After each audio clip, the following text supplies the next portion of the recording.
अस्सलाम वालेकुम। SVS ਤੁਹਾਡੇ ਲਈ ਸਾਨੂੰ ਰਾਸ਼ਨ ਮਿਲ ਗਿਆ। ਬੜੀ ਬੜੀ ਮਿਹਰਬਾਨੀ ਤੁਹਾਡੀ ਤਰਫੋਂ ਸਾਨੂੰ ਰਾਸ਼ਨ ਮਿਲ ਗਿਆ। ਅਸੀਂ ਖਾਵਾਂ ਪੀਵਾਂਗੇ, ਤੁਹਾਨੂੰ ਦੁਆ ਦੇਵਾਂਗੇ। ਤੁਹਾਡੇ ਸਾਨੂੰ ਰਾਸ਼ਨ ਭਾਈ ਮਿਲ ਗਿਆ। ਅੱਲਾਹ ਤਾਲਾ ਤੁਹਾਨੂੰ ਤੰਦਰੁਸਤੀ ਦੇਵੇ, ਸਿਹਤ ਦੇਵੇ। ਅੱਲਾਹ ਤਾਲਾ ਤੁਹਾਨੂੰ ਹਾਜ ਕਰਾਵੇ। ਤੁਹਾਡੀ ਬਹੁਤ ਬਹੁਤ ਮਿਹਰਬਾਨੀ। ਤੁਸੀਂ ਸਾਨੂੰ ਰਾਸ਼ਨ ਦਿੱਤਾ, ਅਸੀਂ ਪਕਾ ਸਕਣ, ਦੁਆ ਦੇ ਸਾਡੇ ਬੱਚੇ ਰੋਜ਼ੇ ਰੱਖਣ ਤੇ ਬਾਰਿਸ਼ਾਂ ਦੀ ਵਜ੍ਹਾ ਤੋਂ ਕੋਈ ਕਾਰੋਬਾਰ ਨਹੀਂ ਚੱਲ ਰਿਹਾ ਤੇ ਅੱਲਾਹ ਤਾਲਾ ਤੁਹਾਨੂੰ ਸਿਹਤ ਦੇਵੇ, ਤੰਦਰੁਸਤੀ ਦੇਵੇ। ਅੱਲਾਹ ਤਾਲਾ ਤੁਹਾਨੂੰ ਹਾਜ ਕਰਾਵੇ। ਤੁਹਾਡੇ ਤਰਫੋਂ ਸਾਨੂੰ ਰਾਸ਼ਨ ਮਿਲ ਗਿਆ। ਸਾਡੇ ਬੱਚੇ ਰੋਜ਼ੇ ਰੱਖਣ, ਦੁਆ ਦੇਣ।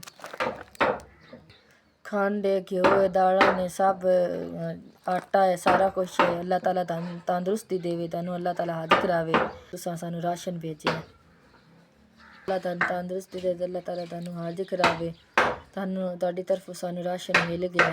साडे बच्चे रोज़े रखन, दुआ देसन।